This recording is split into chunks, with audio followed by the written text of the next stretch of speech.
amaboko yacu aracyazamuye, Uwiteka Mana yacu, icyubahiro kiracyari icyawe, ntabwo turabona uwagusimbura, nta nubwo turabona uwo mugisangije.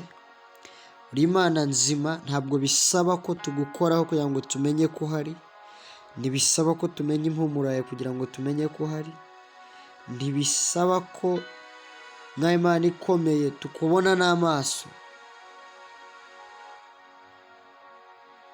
kugira ngo twizere tudashidikanya ku mirimo yawe. Mwuka wawe wenyine ni wowe wo kudusobanurira, ni wowe wo kutukumenyesha, ni wowe wenyine Mwami. Duhanzeho amaso yacu nyuma yo kumenya ibanga rikurimo. Icyubahiro ni cyawe, nk'uko cyahoze n'uyu munsi niko kiri, kandi n'iteka ryose niko kizahora. Urakoze Kristo, amen. Ikaze nanone, uyu ni umunsi wa 4 muri iki cyumweru, ni umunsi wa 264 muri uyu mwaka w'2023. Worship your Abba Father, umunsi wa 4 ni intambwe nshya Imana iduteje. Ramya so wo mu ijuru.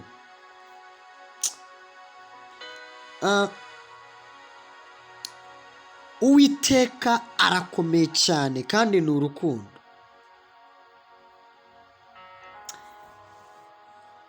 Kristo yavuze ikintu gikomeye.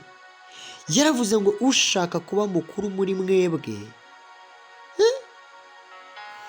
nagerageze aba ari uba muto.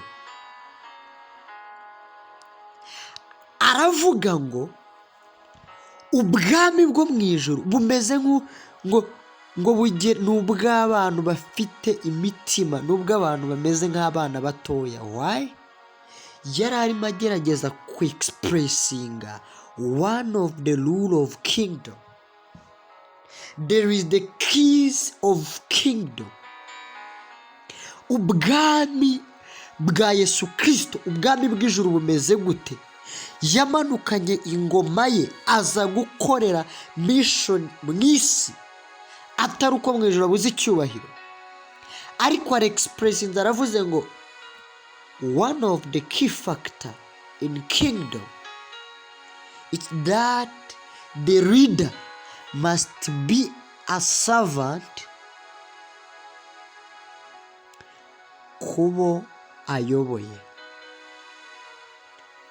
Itegeko ry'ubwami riravuga ngo niba ushaka kuzamuka ba muto mu burimo, niba ushaka gukomera baho nk'aboroheje, niba ushaka kwamamara baho nk'utazwi n'umuntu n'umwe, niba ushaka kuzamuka baho nk'uhora acishijwe bugufi.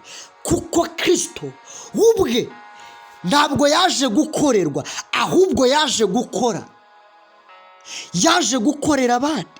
Isakaruza ukuntu avuga, aravuga ngo n'indogobe y'inyamaboko niko ise Yakobo yamwatiyeho. Yaravuze ngo Isakari n'indogobe y'inyamaboko, ngo ibitugu byayo byahetamishijwe no kwikorerera imitwaro. Reka kwikomeza, reka kwigagaza, reka gushyuha umutwe. You have to be humble. Ntabwo bagusuzuguye, ntabwo baguciye amazi, ahubwo wowe you designed a platform y'uburyo bagomba kukuba. Even though it is not there, ariko there is a picture in your mind. As long as that picture is still in your mind, as long as you are still waiting for all people to bow, you are not yet understanding the law of the kingdom. Itegeko ry'ubwami bw'Imana. Ntabwo kuba ukomeye bikugira uwo gukorerwa n'abandi, ahubwo ugomba kubakorera. And it is different from our our word is agenda. Hano mu isi turimo ho ukomeye agombe yubahwe cyane, agombe asavingwe, agombe akorerwe. Ariko mu bwami bw'Imana nimba ukomeye, nimba ibyo bintu warabimenye, nimba ubisobanukiwe, why are you sitting down? Ugomba gutuma abo batabizi, nubwo hari ibyo bari gukora bitari byiza, ariko wowe urasobanukiwe, ugomba kubasobanurira, ugomba kubagaburira, ugomba kubigisha, ugomba kubarera, ugomba kubazamura, ugomba gutuma baguka, ugomba gutuma bazamuka, ugomba gutuma bahinduka, ugomba gutuma baba bashya, ugomba gutuma baba abantu badasanzwe, ugomba gutuma mu buzima bwabo, mu mibereho yabo haba impinduka zizanwe no kuba uhari. Ntabwo gukomera kwawe kugomba gupenariza abantu bamwe na bamwe, ntabwo kugomba kubangamira abantu bamwe na bamwe, ahubwo izo mbaraga ni izo guterura abanyantege nke. Haleluya. Reka ubuntu bw'Imana bube mu buzima bwawe, reka guca bugufi bibe mu buzima bwawe, kuko umuntu udaca bugufi ntabwo yabasha kuramya Imana. You need to serve. Ukeneye gufasha abandi, ukeneye kwita ku bandi, ndetse ubuzima bwawe nubwo ubufite, uri asset ikomeye ku bandi, ariko nanone bingana n'uko wababera discouragement ikomeye. Hari umusaruro Imana igushyizemo, uhindutse ubutaka bwiza, ubutaka bwiza, imbuto yose ubunazeho irera, imbuto yose ubujugunyeho irera. Hari ubuntu bw'Uwiteka buri ku buzima bwawe, hari igitonyanga cy'amaraso ya Yesu Kristo kivanze n'amazi kiri ku buzima bwawe, hari ukwera kudasanzwe, apana mu byo kwezwa no gukurwaho ibyaha, ahubwo nanone there is a transparent in your ways of operation, kuko umukristo ni umucyo. Uretse kuba yeza ibyaha ni n'umucyo, bivuze ngo kumugira bigushyira mu mwanya ugomba gutuma ibyo ukoze ubikora bikeye bitunganye kuba ubyeretse wese, ku buryo nta manyanga abibamo. Umuntu ufite Kristo aba afite isoko y'ukuri muri we, aba akora ibintu biri clear.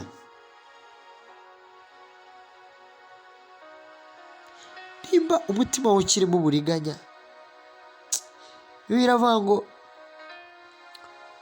umuntu utwara ibintu bitari ibye, usahura iby'abandi, ngo ameze nk'inkware yirundanyeho amagi itateye. Nimba ufite imitungo y'abandi, watwaye ibyishimo by'undi muntu, watwaye amahoro y'undi muntu, ese ubu ni abantu bangana iki ufitiye imfunguzo z'icyumba cy'ibyishimo? Abantu benshi binjiye mu mitima y'abandi, barakinga ibyumba bizana umunezero mu buzima bw'abantu, barabikinga.